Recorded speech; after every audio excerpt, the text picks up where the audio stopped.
Hello everyone and a very warm welcome to this video. Myself Bhumi Thapar and इस video में हम बात करेंगे टॉपिक डेवलपमेंट ऑफ रिसोर्सेज की। Last video में मैंने कवर किया था resources and development class 10th की ज्योग्राफी का फर्स्ट चैप्टर और उसका फर्स्ट चैप्टर का फर्स्ट पार्ट। अब सेकंड पार्ट हम करेंगे स्टार्ट डेवलपमेंट ऑफ रिसोर्सेज से। रिसोर्सेज वाइटल मोस्ट इम्पॉर्टेंट होते हैं ह्यूमन सर्वाइवल के लिए और ह्यूमंस की क्वालिटी ऑफ लाइफ को मेंटेन करने के लिए। ये बिलीव किया जाता है कि रिसोर्सेज जो हैं फ्री गिफ्ट्स हैं और इसीलिए जब ह्यूमन को लगता है कि रिसोर्सेज फ्री गिफ्ट्स हैं तो वो ह्यूमंस रिसोर्सेज का इनडिस्क्रिमिनेट यानी कि गलत तरीके से इस्तेमाल करते हैं। इसकी वजह से 3 मेजर प्रॉब्लम्स देखी जाती हैं। सबसे पहली है D, second is A and third is I यानी डाई। D for depletion of resources इस वजह से डिप्लीट हो रहे हैं। A for accumulation of resources एक ही हाथ में एक्यूमुलेट हो गए हैं। और I for indiscriminate exploitation of resources. D is depletion यानी कि ग्रीड के लिए कि मतलब हम जब बात करते हैं नीड की तो वो सेटिस्फाई की जा सकती है, लेकिन अगर हम बात करें किसी की ग्रीड की तो वो कभी सेटिस्फाई नहीं होती। And in the same way जो रिसोर्सेज हैं उन्हें यूज़ किया जाना चाहिए नीड के लिए, लेकिन कुछ इंडिविजुअल्स रिसोर्सेज का यूज़ कर रहे हैं ग्रीड के लिए। Second A is accumulation of resources यानी कि कुछ ऐसी सोसाइटी है मतलब हमारी सोसाइटी में रिसोर्सेज 2 हाथों में बढ़ चुके हैं और हम इस वजह से हमारी सोसाइटी 2 सेगमेंट्स में बढ़ चुकी है। पहली है haves and have nots. Haves मतलब rich and have nots refer to poor, मतलब रिच और पुअर, जिनके पास रिसोर्सेज हैं वो रिच, जिनके पास नहीं है वो पुअर। और तीसरी मोस्ट इंपॉर्टेंट प्रॉब्लम है इनडिस्क्रिमिनेट एक्सप्लॉइटेशन ऑफ रिसोर्सेज यानी कि गलत इस्तेमाल और गलत तरीके से इस्तेमाल जो हो रहा है रिसोर्सेज का, उसकी वजह से ग्लोबल इकोलॉजिकल क्राइसिस राइज हो रहे हैं यानी कि ग्लोबली इकोलॉजिकल अनबैलेंस हो रहा है, जिसकी वजह से ग्लोबल वार्मिंग यानी कि क्लाइमेट की वजह से जो प्रॉब्लम आती है, क्लाइमेट का एकदम चेंज होना, ओजोन लेयर डिप्लीशन, हमारी जो अर्थ के ऊपर अर्थ के एटमॉस्फेयर में ओजोन लेयर होती है वो डिप्लीट हो रही है, जिस वजह से सन रेज हम तक पहुंचती हैं, हार्म करती हैं। और तीसरी है इन्वायरमेंटल पॉल्यूशन, बढ़ता जा रहा है इन्वायरमेंट का pollution. And fourth is land degradation. तो ये हमने क्या पढ़ा कि 3 मेजर प्रॉब्लम्स कौन कौन सी हैं। सबसे पहले हमने पढ़ी depletion of resources, then accumulation of resources and indiscriminate exploitation of resources. Let's jump to the next topic, next paragraph, that is equitable distribution of resources has become essential यानी कि अगर हमें एक सस्टेन्ड लाइफ जीनी है, sustained life जीने के लिए resources का इक्वल डिस्ट्रीब्यूशन बहुत ज़्यादा मस्ट है। और ग्लोबल पीस के लिए अगर हम जैसे इनडिस्क्रिमिनेट यूज़ कर रहे हैं या डिप्लीट कर रहे हैं जो फ्यू इंडिविजुअल रिसोर्सेज को, और कंट्रीज़ अगर ये करती हैं, आगे कंटिन्यू करते हैं, तो हमारी प्लानट का फ्यूचर डेंजर में है। यानी कि हमें ये जुडिशियस यूज़ करना है रिसोर्सेज का, इनडिस्क्रिमिनेट यूज़ को कम करना है। इसीलिए रिसोर्स प्लानिंग बहुत ज़्यादा इसेंशियल है किसके लिए, सस्टेनेबल एग्जिस्टेंस के लिए सारी लाइफ फॉर्म्स की, यानी कि रिसोर्स प्लानिंग बहुत ज़्यादा मस्ट है।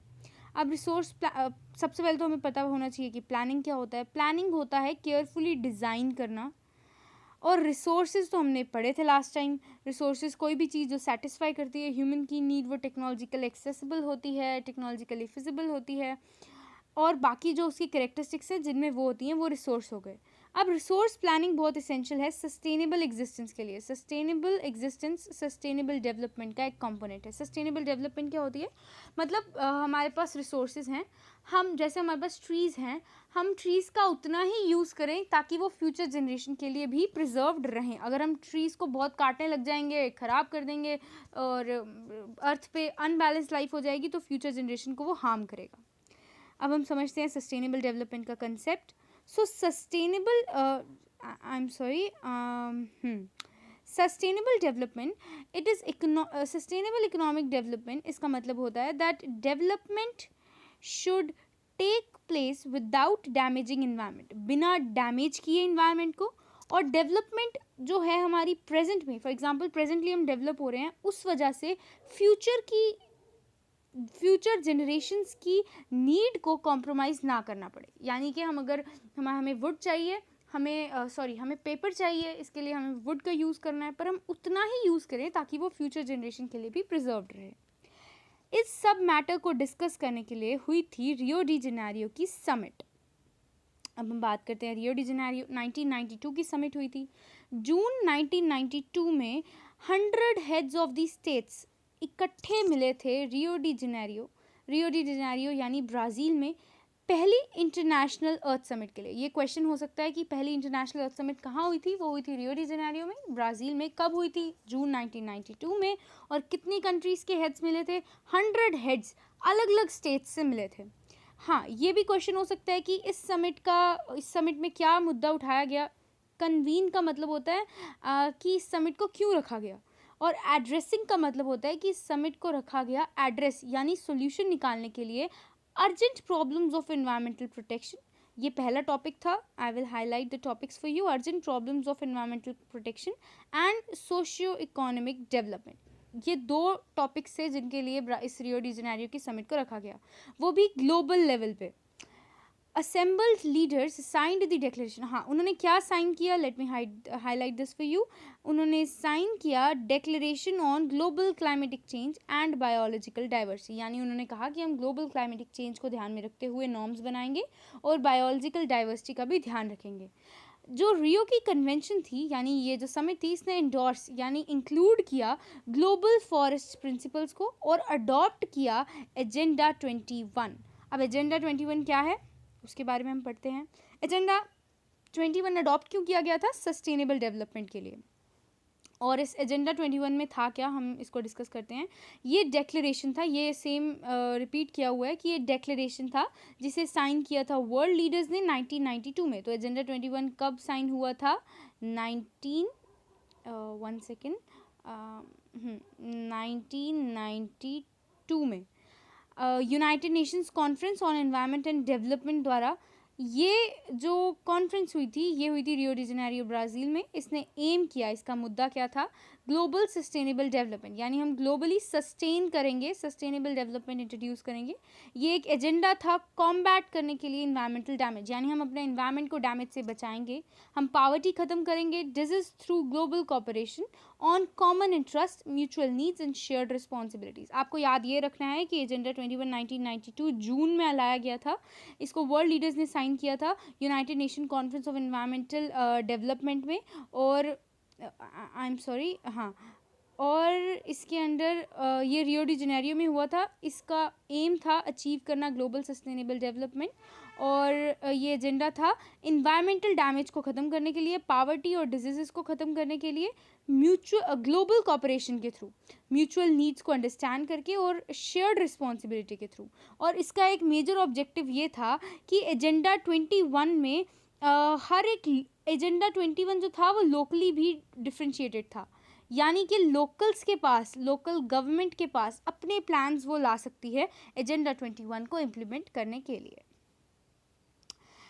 Now the most important topic that is resource planning. अब रिसोर्स प्लानिंग मैंने ऊपर आपको बताया क्या होता है, और प्लानिंग तो बहुत मस्ट होती है, एक एक्सेप्टेड स्ट्रेटजी है किसी भी चीज़ का। चलो हम रिसोर्सेज की बात कर रहे हैं, तो रिसोर्सेज के जुडिशियस यूज़ के लिए प्लानिंग एक एक्सेप्टेड स्ट्रेटजी है। इसकी जो इम्पोर्टेंस है इंडिया में बहुत है, यानी इंडिया के अंदर जो प्लानिंग है उसकी बहुत इंपॉर्टेंस है। ये इसलिए क्योंकि इंडिया एक एनॉर्मस डाइवर्सिटी वाली कंट्री है। यहाँ वो रीजन्स भी हैं जो रिच हैं सर्टन टाइप्स ऑफ रिसोर्सेज में, यानी इंडिया के अंदर कुछ एरियाज़ में बहुत रिसोर्सेज हैं, कुछ एरियाज़ में बिल्कुल रिसोर्सेज नहीं हैं, कुछ एरियाज़ में हेरिटेज बहुत अच्छी है लेकिन रिसोर्सेज नहीं हैं। तो हम समझ सकते हैं ना कि इंडिया में बहुत ज़्यादा डाइवर्सिफिकेशंस है, यहाँ के लिए प्लानिंग बहुत ज़्यादा मस्ट है। तो कुछ ऐसे रीजन्स हैं जो रिच हैं, कुछ ऐसे रीजन हैं जो रिच हैं, लेकिन कुछ ऐसे रीजन हैं जहाँ जो डेफिशिएंट हैं। कुछ ऐसे रीजन्स हैं जो सेल्फ सफिशिएंट हैं, यानी वो अपने आप का खर्चा खुद चला सकते हैं। कुछ ऐसे रीजन्स हैं जहाँ पे अवेलेबिलिटी अच्छी है रिसोर्सेज की, लेकिन कुछ ऐसे भी स्टेट्स हैं जो एक्यूट शॉर्टेज से गुजर रही हैं, यानी कि वहाँ पे बहुत ज़्यादा शॉर्टेज है रिसोर्सेज की। For example Jharkhand, Chhattisgarh and Madhya Pradesh. अब मैं आपको थोड़ा सा मैप बना के बताती हूँ। हमारे यहाँ पे बांग्लादेश है, आई होप आपने इंडिया का मैप ध्यान से स्टडी किया होगा। ये सिक्किम है। तो यहाँ की जो स्टेट्स हैं सारी की सारी, झारखंड, छत्तीसगढ़, मध्य प्रदेश, ये मिनरल्स में, कोल डिपॉजिट्स में बहुत ज़्यादा रिच हैं। लेकिन अब यहाँ पे अरुणाचल प्रदेश की बात की है, ये भी अबंडेंस है अरुणाचल प्रदेश में वाटर की, मतलब वाटर अबंडेंस में प्रेजेंट है अरुणाचल प्रदेश में, लेकिन यहाँ पे लैक है इंफ्रास्ट्रक्चर का। राजस्थान एक सोलर और विंड एनर्जी के साथ एंडाउड स्टेट है, यानी कि राजस्थान में सोलर और विंड एनर्जी बहुत ज़्यादा है, लेकिन वहाँ पे वाटर रिसोर्स नहीं है। तो आप देख सकते हैं कि इंडिया में कितनी डाइवर्सिटी है रिसोर्सेज में। और लद्दाख का जो कोल्ड डेजर्ट एरिया है वो रेस्ट ऑफ द कंट्री से कितना आइसोलेटेड है, दूर है, लेकिन वहाँ की जो रिच कल्चरल हेरिटेज है वो उसे स्पेशल बनाती है।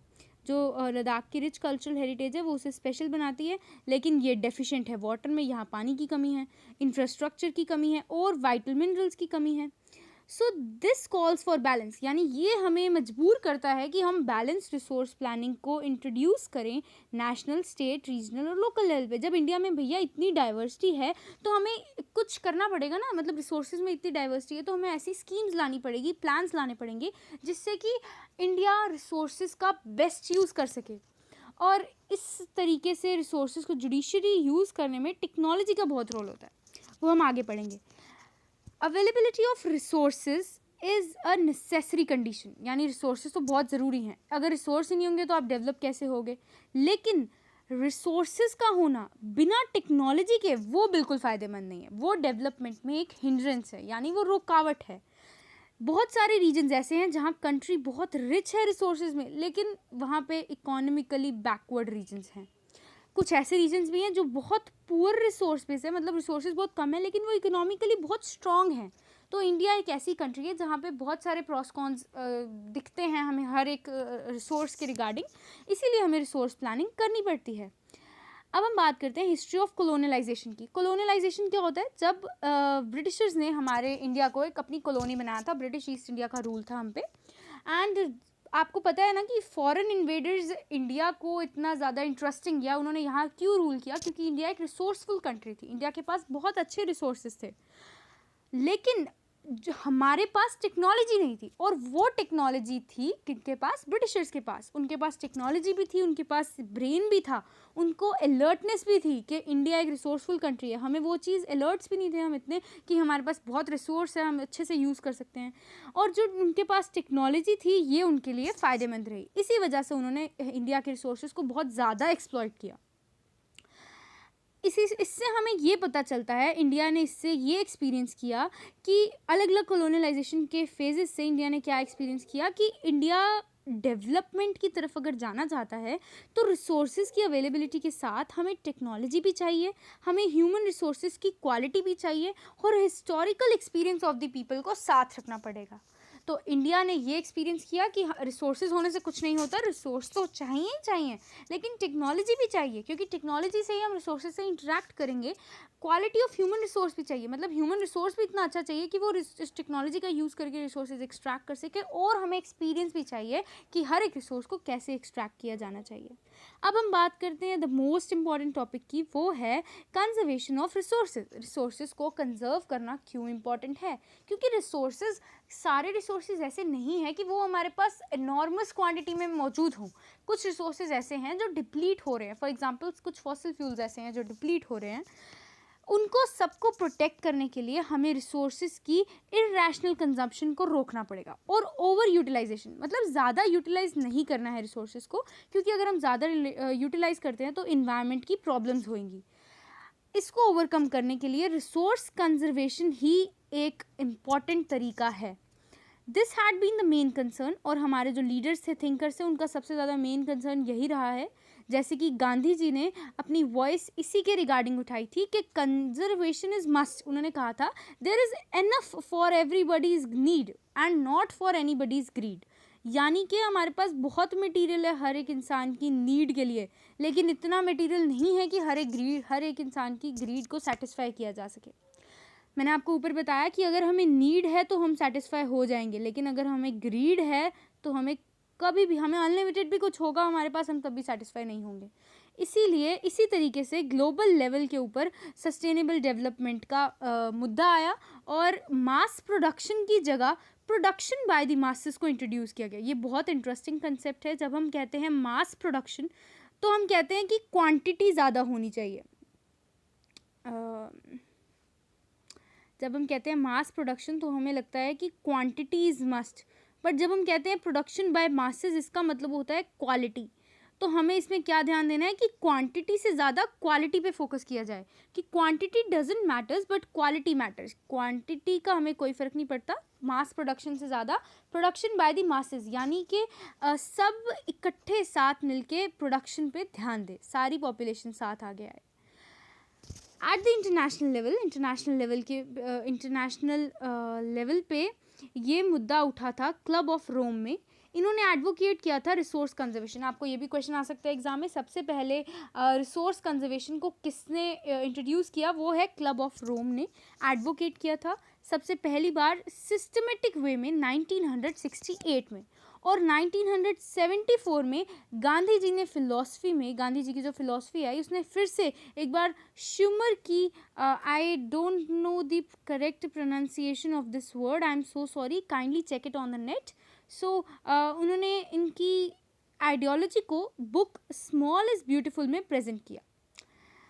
सेमिनल कॉन्ट्रीब्यूशंस हुए with respect to resource conservation, वो भी ग्लोबल लेवल पे। वो कॉन्ट्रीब्यूशन दिए ब्रुटलैंड कमीशन रिपोर्ट ने 1987 में, और इस रिपोर्ट ने इंट्रोड्यूस किया कंसेप्ट सस्टेनेबल डेवलपमेंट का। तब हमें जाके पता चला कि sustainable development is very must as it is means for resource conservation. हम सस्टेनेबल डेवलपमेंट क्यों करेंगे? सस्टेनेबल डेवलपमेंट क्या होता है, मैं फिर से रिपीट करती हूँ। सस्टेनेबल डेवलपमेंट का मतलब होता है किसी चीज़ को उतना यूज़ करना ताकि वो हमारे बच्चों के लिए, यानी हमारी फ्यूचर जनरेशन के लिए रहे। और इसी चीज़ को उन्होंने पब्लिश किया था बुक आवर कॉमन फ्यूचर में। तो ये पूछा जा सकता है कि रिसोर्स कंजर्वेशन के रिलेटेड कहाँ पब्लिशेस हुए थे, तो आपने ये याद रखना है कि आवर कॉमन फ्यूचर बुक का नाम है, वहाँ पे इसे पब्लिश किया गया था। और उसके बाद जो एक सिग्निफिकेंट कंट्रीब्यूशन आया वो आया था अर्थ समिट में, जो रियो डी जेनेरियो में हुई, ब्राज़ील 1992 में, जहाँ पे एजेंडा 21 इंट्रोड्यूस हुआ था। आई होप यहाँ तक आपको क्लियर हो चुका होगा। एंड वन थिंग मोर, मेरे पढ़ाने से इतना फ़र्क नहीं पड़ेगा जब तक आप खुद प्रैक्टिस नहीं करोगे। आप नोट्स बनाइए इसके, मैंने मेन चीज़ें हाईलाइट करके आपको समझा दिया है। नोट्स बनाओ इसके, बहुत इजी होते हैं नोट्स बनाने। हाइलाइटर्स का यूज़ कीजिए। उसके बाद मैं कहना चाहूँगी आप खुद भी प्रैक्टिस कीजिए। अगर आपको कोई भी क्वेरी हो, you can comment it down. इसके अलावा आप मुझे कैच कर सकते हैं टीचमेंट पे। टीचमेंट में मैं डालती रहती हूँ, अपने अपलोड करती हूँ मैं 8th to 12th तक, और 11th 12th स्पेशली आर्ट्स में। बाकी 8th से 12th तक का इंपॉर्टेंट मटेरियल, सारा एजुकेशनल स्टफ़। टीचमेंट पे अगर आप मुझे कैच करते हैं तो वहाँ पे आपको एक स्पेशल क्लासरूम मिलेगा जिसका नाम है बाबू बेसिक्स। और उस क्लासरूम में मैं MCQ सीरीज़, मैं PDFs, उसके अलावा टेक्स्ट बुक सीरीज़, और मैं कभी कभी लाइव भी जाती हूँ, जिससे आपको अगर कोई भी डाउट है you can ask me there. At last, I want to conclude by saying that do like, share and subscribe to my channel, and only like if you will really get benefit. अगर आपको benefit मिल रहा है इस video से तभी इसे like कीजिएगा, और अगर आपको सच में बेनिफिट मिलता है तो अपने क्लासमेट्स के साथ शेयर कीजिए और मेरे चैनल पे सब्सक्राइब कीजिए। And stay tuned for more videos. Thank you so much and take care of yourselves.